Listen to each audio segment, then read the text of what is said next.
Ini sama sekali tidak dapat dibenarkan, sikap yang seperti itu. Seumpama memang terputus pun, nasab itu bukan keturunan Rasulullah. Baik, yang tidak diberikan ya privilege bagi orang yang hanya mengandalkan nasab untuk dapat kemuliaan. Secara pribadi, saya kurang suka ngurusi nasab yang sebetulnya ya sudah jelas. Saya lebih senang bicara nasib yang belum jelas. Jadi daripada bicara nasab, ya lebih baik kita bicara nasib saja, bagaimana itu lebih baik. Panjenengan sebagai ketua lembaga dakwah PBNU itu berpikir mundur. Karena apa? Yang jenengan perjuangkan tidak jelas. Semestinya sebagai ketua lembaga dakwah PBNU itu panjenengan memikirkan umat yang akan didakwahi. Nah, bagaimana sikap Anda? Dibutuhkan kebijaksanaan dan dibutuhkan ketegasan dalam hal ini, Gus. Nah, kalau panjenengan mengatakan bahwa panjenengan pecinta ilmu, saya jadi tidak percaya bahwa panjenengan itu pecinta ilmu meskipun sudah S2. TV Al-Waha, Hot Inspiration. Assalamualaikum warahmatullahi wabarakatuh. Sedulur TV Al-Waha dimanapun Anda berada, dari kawasan Sejuk Beniwah Kerajaan, Kecamatan Bojong, Kabupaten Tegal, Jawa Tengah. Inilah channel TV Al-Waha Hot Inspiration. Masih tetap kembali bersama saya, Bahril Ulum, dalam segmen acara Sorotan Bahril, menyorot dengan hati, membahas dengan teliti.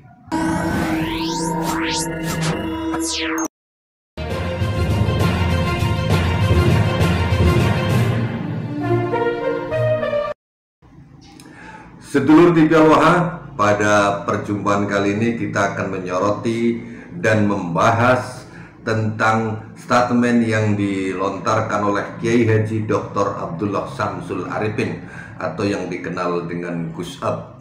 Beliau adalah ketua lembaga dakwah pengurus besar Nahdlatul Ulama atau LDNU. Nah, bagaimana statement yang dilontarkan oleh beliau Gus Ab atau Ki Haji Dr. Abdullah Samsul Arifin berkaitan dengan polemik nasab Ba'alwi ini, kita dengarkan terlebih dahulu. Ini dia sedulur TV Al-Waha. Secara pribadi, saya kurang suka ngurusi nasab yang sebetulnya ya sudah jelas. Saya lebih senang bicara nasib yang belum jelas. Jadi daripada bicara nasab, ya lebih baik kita bicara nasib saja, bagaimana itu lebih baik. Yang kedua, ketika saya memberikan komentar ini tentang persoalan nasab, karena juga harus dilihat kapasitas saya di mana. Saya sekarang diberi amanah sebagai ketua LD PBNU di pusat. Ketika saya memberikan komentar dan ikut-ikut dalam sengkarut persoalan-persoalan ini, maka nanti yang dikhawatirkan itu dikaitkan dengan lembaga. Sementara kan tidak ada pernyataan-pernyataan secara resmi dari lembaga. Itu kan hanya pernyataan-pernyataan individual dari orang-orang, walaupun semuanya ada pada lembaga itu. Saya tidak menampik bahwa yang mempersoalkan dan memperdebatkan nasab, utamanya yang akhir-akhir ini ramai terjadi ya persoalan nasab Ba'alawi. Itu hampir mungkin bisa disebut 98% mungkin dari Nahdliin, bahkan dari pengurus-pengurus NU. Tetapi itu kan tidak boleh. Pendapat itu dicandolkan sebagai pendapat lembaga dan organisasi. Itu lebih kepada pendapat-pendapat pribadi. Tetapi apapun itu, kita ambil saja hikmahnya. Yang jelas begini, kalau ada beberapa kelompok yang giat dan getol untuk melakukan kajian tentang nasab, yang kemudian sampai pada suatu kesimpulan A, yang terus itu diproklamirkan untuk dijadikan pemahaman kolektif oleh seluruh masyarakat, silahkan. Saya menghargai terhadap orang yang melakukan penelitian, karena saya sebagai pecinta ilmu, apapun hasil ilmu pengetahuan itu harus dihormati. Urusan benar dan salah itu kan urusan berikutnya. Karena orang berijtihad pun, kalau benar itu dapat 2 pahala, kalau salah masih dapat 1 pahala. Yang penting benar-benar untuk melakukan kajian semata-mata karena ingin tegaknya kebenaran dan ilmu pengetahuan. Tetapi apapun hasil daripada kajian itu, yang penting bagi saya tidak menimbulkan caci maki, merendahkan, melecehkan, yang di situ secara otomatis akan mengurangi terhadap tabiah, muru'ah dan akhlaknya yang baik. Jadi misalkanlah, karena ini sudah bukan rahasia umum lagi, ketika ada orang yang meyakini bahwa nasab Ba'alawi itu terputus, ya dengan beberapa argumen yang sudah ramai dibicarakan di medsos terkait dengan keberadaan Sayyidina Ubaidillah yang diragukan atau bahkan dinafikan dengan berbagai macam argumen kalau Ubaidillah bukan anaknya Ahmad bin Isa. Nah, seumpama ini memang terputus, kemudian apakah harus diikuti dengan caci maki dan kemudian mendistorsi serta merendahkan? Itulah yang saya tidak setuju.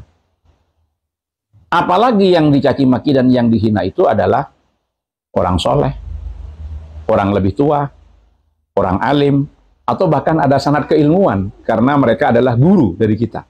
Ini sama sekali tidak dapat dibenarkan sikap yang seperti itu.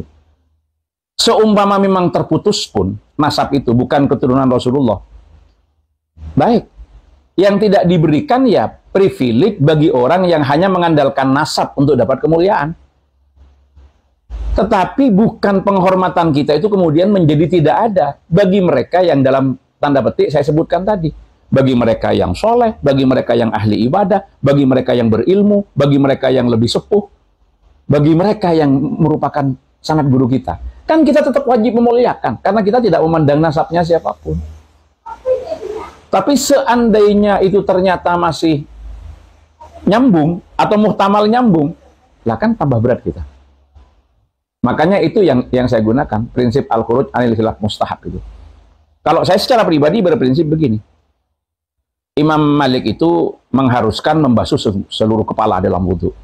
Tapi Imam Syafi'i itu menyatakan cukup sebagian. Lalu bagaimana saya berwudhu? Saya lebih senang mengusap seluruh kepala saya. Karena ketika saya mengusap seluruh kepala saya, maka saya tidak keluar juga dari pendapatnya Imam Syafi'i. Saya juga masuk ke pendapatnya Imam Malik. Itulah yang disebut dengan al-khuruj anil khilaf mustahab. Seperti itu. Jadi dalam konteks seperti tadi, maka yang kita ambil, sikap saya akan tetap menghormati. Mau Ba'alawi atau mau bukan. Apabila dia orang berilmu, dia orang soleh, dia orang yang lebih tua, apalagi masih ada sanad keilmuan dengan saya karena saya berguru. Saya akan tetap menghormati. Apapun itu, saya tidak peduli nasabnya seperti apa. Min dzurriyyatin Nabi atau bukan. Dan saya juga tidak akan menghormati berlebihan kepada orang yang di luar tadi. Tidak ada ilmu yang tampak, tidak ada ibadah dan kesolehan yang dapat kita lihat, serta tidak ada sanad keguruan, serta juga tidak lebih tua dari saya. Hanya dengan mengandalkan nasabnya, dia kemudian mengagung-agungkan dirinya sendiri dan meminta privilege. Itu tidak akan pernah saya berikan penghormatan yang selayaknya seperti orang-orang tadi. Jadi bagi saya nggak ada bedanya. Mau dia nasabnya nyambung, mau tidak, itu bukan urusan. Karena itu kan urusan pribadinya. Toh ini bukan persoalan usuluddin kok. Orang mau percaya sama nasab, tidak percaya sama nasab itu kan tidak mengganggu keimanan dan akidah. Daripada kemudian kita masuk ke wilayah ini yang terjadi adalah fitnah, yang terjadi adalah perbuatan-perbuatan yang cela-mencela, caci memaki, dan kadang-kadang ada yang lupa. Karena kadung terbawa dengan keyakinan itu, akhirnya dia lupa semua Ba'alawi dicaci maki, dihina. Padahal ada yang dari Ba'alawi yang soleh, ada yang dari Ba'alawi yang pernah susunan auratnya kita amalkan. Seperti Rotibul Haddad yang memang sudah bisa kita amalkan, misalkan Rotibul Atos dan lain sebagainya. Ada yang dari Ba'alawi itu kitabnya yang kita baca, kita ajarkan di pesantren. Itu mau kemana akhirnya? Makanya disitulah silakan perdebatan dilakukan, tapi jangan merubah akhlak. Nah, kalau saya secara pribadi, saya lebih baik bersikap seperti itu. Sedulur Tigalwah, itu tadi penggalan dari apa yang beliau sampaikan terkait tentang polemik nasab yang sudah 3 tahun belum juga menemui kata terakhirnya. Nah, apa yang beliau sampaikan bahwa di awal ketika ditanya bagaimana tanggapan beliau menjawab dengan sangat enteng. Saya tidak tertarik membahas tentang nasab. Saya justru tertarik memikirkan, berbicara tentang nasib yang belum jelas. Kalau nasab sudah jelas. Ini kalau boleh saya mengatakan, dari awal beliau menyampaikan apa yang menjadi jawaban atau statement beliau, saya melihatnya bahwa Ketua LDNU, LDPBNU ini berpikir mundur. Kenapa saya katakan berpikir mundur? Beliau menganggap bahwa persoalan nasab Ba'alwi yang sampai hari ini belum selesai itu adalah suatu hal yang tidak penting untuk dibahas. Kenapa tidak penting? Beliau melihat bahwa hal ini akan terjadi hal-hal yang tidak diinginkan apabila terus-terusan dibahas. Kan begitu. Nah, Ketua LDNU dalam hal ini kayak Gus Ab ini lebih tertarik membicarakan masalah nasib. Nah, yang dalam tanda petik ini nasib siapa kan gitu. Dalam tanda tanya, saya ada sebuah pertanyaan untuk Gus Ab. Panjenengan memikirkan nasib siapa? Ada seorang kiai yang menyebutkan gini, suatu ketika, ya itu juga viral di platform YouTube ataupun lainnya, ada seorang kiai yang mau ceramah, terus diberi peringatan jangan berbicara masalah nasab, sehingga ketika beliau naik ke panggung, beliau menyampaikan, saya tadi disuruh jangan berbicara masalah nasab. Akhirnya sang kiai ini mengatakan, baik, saya tidak akan berbicara masalah nasab, tapi saya akan berbicara masalah nasib. Nasib orang-orang yang kapusan nasab. Ini kan menarik, Kiai Gus. Ya. Kalau panjenengan mengatakan saya lebih tertarik bicara masalah nasib, itu saya setuju. Lah, nasib orang-orang yang kapusan atau tertipu oleh nasab Ba'alwi ini tadi. Nasib warga Nahdlatul Ulama, Gus. Kalau panjenengan mengatakan hal semacam itu kalau saya lihat, itu artinya Anda selaku Ketua Lembaga Dakwah Pengurus Besar Nahdlatul Ulama LDPBNU loh. Ini fungsinya untuk apa? Lembaga dakwah itu fungsinya, saya tanya ini, beneran saya tanya ini Gus. Saya sangat bertanya-tanya. Kalau mungkin bahasa TikToknya, kamu nanya, kamu bertanya-tanya. Beneran saya bertanya-tanya. Fungsi LDPBN itu apa? Lembaga dakwah loh Gus. Lembaga dakwah ini, kalau sudah dibilang lembaga dakwah, apakah fungsi lembaga dakwah itu menyampaikan atau membuat sebuah pendapat dan mengubah akhlak perilaku, tata cara, tata kehidupan masyarakat? Namanya lembaga dakwah itu bukan hanya sebuah lembaga yang menyampaikan, mendakwahkan, tetapi tujuan dakwah itu sendiri Gus. Lah kalau panjenengan berpikir semacam itu, saya nilai tadi sekali lagi saya ucapkan, panjenengan sebagai ketua lembaga dakwah PBNU itu berpikir mundur. Karena apa? Yang jenengan perjuangkan tidak jelas. Semestinya sebagai ketua lembaga dakwah PBNU itu panjenengan memikirkan umat yang akan didakwahi. Bagaimana nasib mereka kalau warga Nahdien terus-terusan terkontaminasi oleh doktrin-doktrin sesat, ajaran-ajaran yang melenceng jauh dari syariat Islam, bahkan kesannya akan melakukan kesirikan-kesirikan seperti memuja-muja kuburan, memperindah kuburan-kuburan, apalagi dengan kuburan-kuburan palsu. Kan begitu. Jadi sekali lagi saya bertanya, panjenengan yang diperjuangkan itu apa sebagai ketua lembaga dakwah PBNU? Kalau panjenengan yang panjenengan sampaikan itu hanya sebatas argumen, ini hari yang sedang dipermasalahkan bukan argumen, Gus. Kiai Haji Imaduddin Usman Al-Bantani, Dr. Sugeng, Dr. Menahem Ali, Kiai Nur Alawi, Kiai Sarufidin, dan lain sebagainya. Gus Abbas, Kiai Haji Imaduddin itu tidak sedang berargumen. Tidak sedang berargumen. Semua orang yang sedang membahas keabsahan nasab Ba'alwi itu, mereka bukan sedang berargumen, Gus. Sekali lagi, bukan sedang berargumen, tetapi sedang menyuguhkan data fakta. Adanya makam-makam palsu di hampir seluruh Indonesia. Di setiap wilayah, di setiap pelosok ada makam-makam palsu yang justru kedepannya kalau kita lihat itu berbahaya bagi bangsa.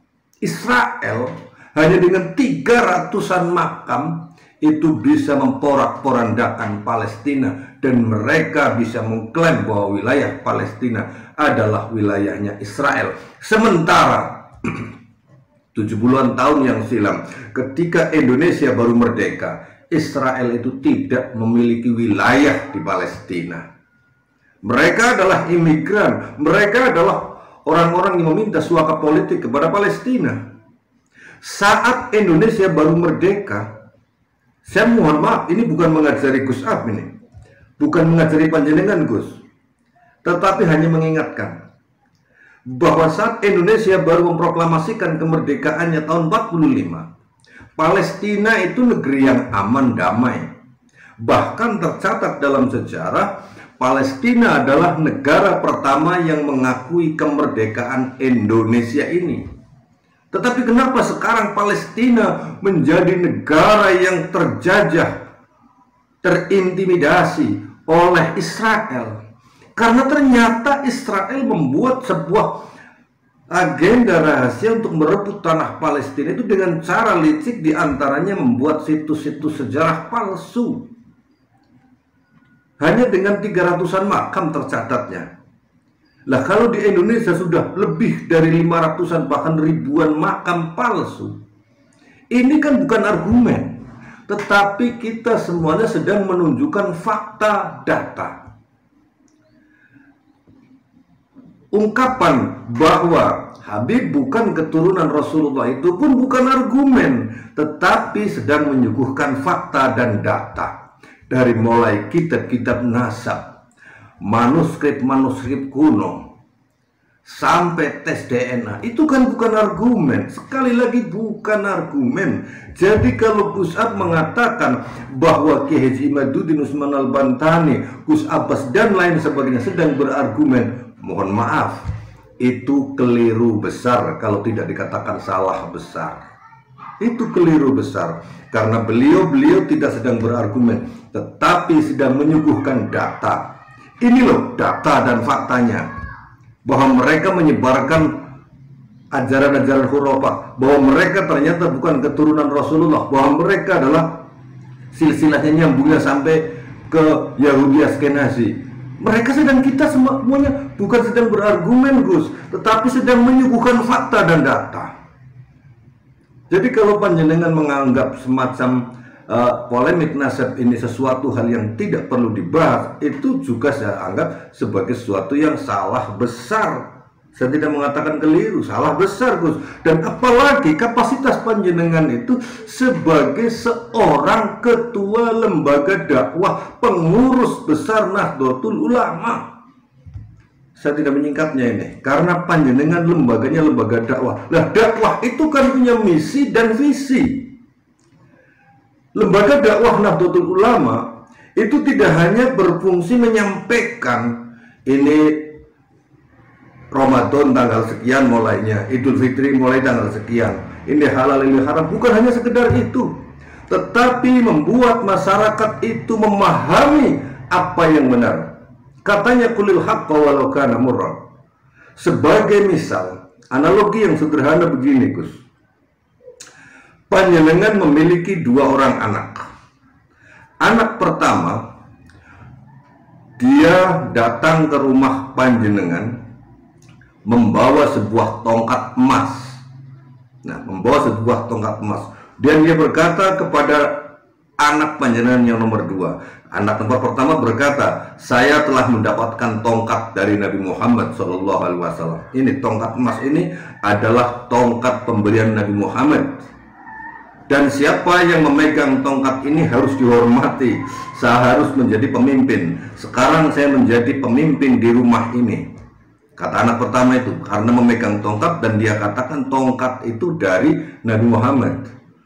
Semua yang ada di rumah ini harus tunduk kepadaku, harus taklim, harus takdim, harus hormat, karena saya diberi kuasa oleh Rasulullah untuk bisa memberikan syafaat, memberikan keamanan, keselamatan dunia akhirat, karena setelah mendapatkan mandat tongkat emas ini. Lah, anak yang kedua, anak panjenengan yang kedua itu berkata, itu bukan tongkat emas, itu bukan tongkat Nabi Muhammad, Anda berbohong, kakak berbohong. Lah, terjadi perdebatan di situ antara anak Anda yang nomor 1 dan nomor 2. Terjadi perdebatan apakah tongkat emas itu betul-betul emas, dan apakah tongkat itu memang betul-betul dari Nabi atau bukan. Nah, bagaimana sikap Anda? Dibutuhkan kebijaksanaan dan dibutuhkan ketegasan dalam hal ini, Gus. Anda sebagai kepala rumah tangga di situ, Anda tidak hanya diminta untuk berpendapat, tetapi dibutuhkan ketegasan untuk memutuskan sesuatu. Apakah tongkat yang dipegang oleh anak pertama itu betul-betul tongkat emas atau tidak? Apakah si anak pertama itu betul-betul mendapatkan wahyu atau perintah dari Rasulullah atau tidak? Itu dibutuhkan ketegasan, bukan argumentasi jenengan, bukan pendapat jenengan, tetapi dibutuhkan ketegasan karena jenengan sebagai orang tua. Maka jenengan harus mengambil sikap bagaimana supaya persoalan ini selesai. Pengakuan si anak pertama yang mengaku mendapatkan tongkat emas dari Nabi Muhammad itu harus selesai. Apakah benar atau tidak? Kalau benar dinyatakan benar, kalau salah dinyatakan salah. Dan apakah ada dasar hukumnya? Apakah ada pernah Rasulullah menceritakan tentang tongkat emas itu? Kan begitu. Maka untuk menentukan benar atau tidaknya si anak pertama yang mengaku mendapatkan tugas dari Rasulullah mengakui hal semacam itu dibutuhkan ilmu baru. Seperti membuktikan apakah tongkatnya itu betul-betul emas atau bukan. Dan ternyata apabila tongkat itu ternyata dites dengan alat pengukur emas, oh, ternyata itu kuningan, berarti dia sudah palsu. Lah, ketika tongkatnya sudah palsu, maka pengakuan dia mendapatkan yang mengaku mendapatkan perintah dari Rasulullah itu kan berarti semuanya palsu. Dilihat dari satu titik, yaitu tongkatnya ternyata bukan tongkat emas, tapi tongkat kuningan umpamanya. Maka dengan melihat kenyataan tongkatnya itu tongkat palsu, panjenengan sebagai kepala keluarga, sebagai orang tua, pasti harus menentukan sikapnya. Anda, panjenengan, pasti akan memberikan ketegasan bahwa tongkat ini adalah tongkat palsu. Maka kamu sebagai anakku yang nomor 1, kamu telah berbohong. Anda bisa memberikan sanksi karena kamu sebagai anak pertama dan membohongi anak yang kedua, anakku yang kedua. Kamu saya berikan hukuman. Hukumannya ini. Kan begitu. Begitu pula sekarang, Gus. Antara polemik nasab Ba'alwi, antara yang mengaku Habib dan yang sedang tidak percaya dengan Habib bahwa Habib itu sebagai keturunan Nabi Muhammad, panjenengan dibutuhkan ketegasannya. PBNU dalam hal ini lembaga dakwah itu dibutuhkan ketegasan. Bagaimana Anda bersikap, bukan berpendapat.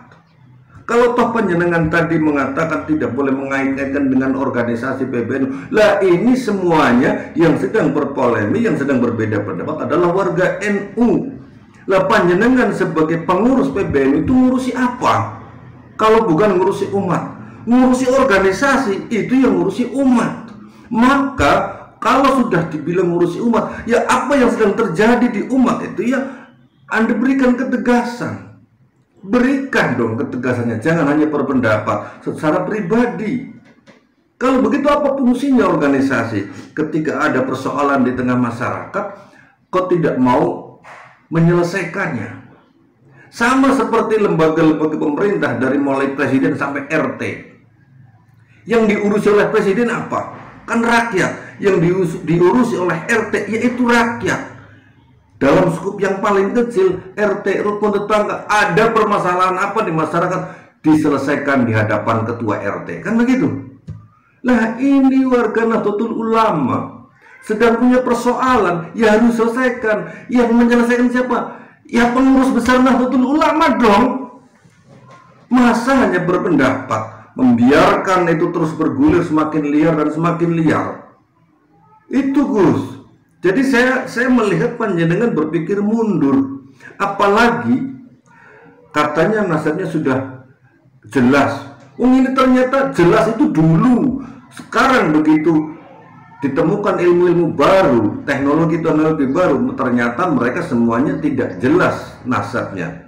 Nah, kalau panjenengan mengatakan bahwa panjenengan pecinta ilmu, saya jadi tidak percaya bahwa panjenengan itu pecinta ilmu meskipun sudah S2.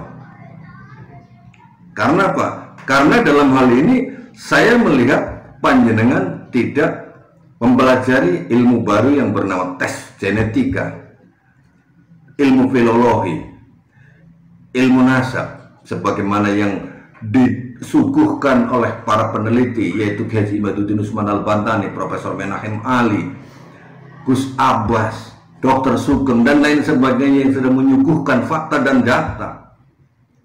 Saya jadi kurang percaya bahwa panjenengan itu pecinta ilmu. Dan lagi masih juga tentang rotib yang tadi panjenengan sebutkan, rotibul hadad, rotibul atos. Duh, itu sudah ditemukan bahwa ternyata hal itu juga palsu, adalah sebuah plagiat. Bagaimana itu diyakini, Gus? Jadi tolonglah, yang kami butuhkan bukan pendapat, tetapi yang kami butuhkan adalah ketegasan pengurus besar Nahdlatul Ulama. Bukan hanya berpendapat, tetapi memberikan ketegasan, Gus. Mohon maaf, saya dari kalangan rakyat biasa, dari kalangan Nahdien biasa, yang tidak ada apa-apanya. Saya bukan siapa-siapa dan bukan apa-apa, dan hanya saat ini di Perjuangan Wali Songo menjadi pengurus. Saya Bahril Ulum. Assalamualaikum warahmatullahi wabarakatuh.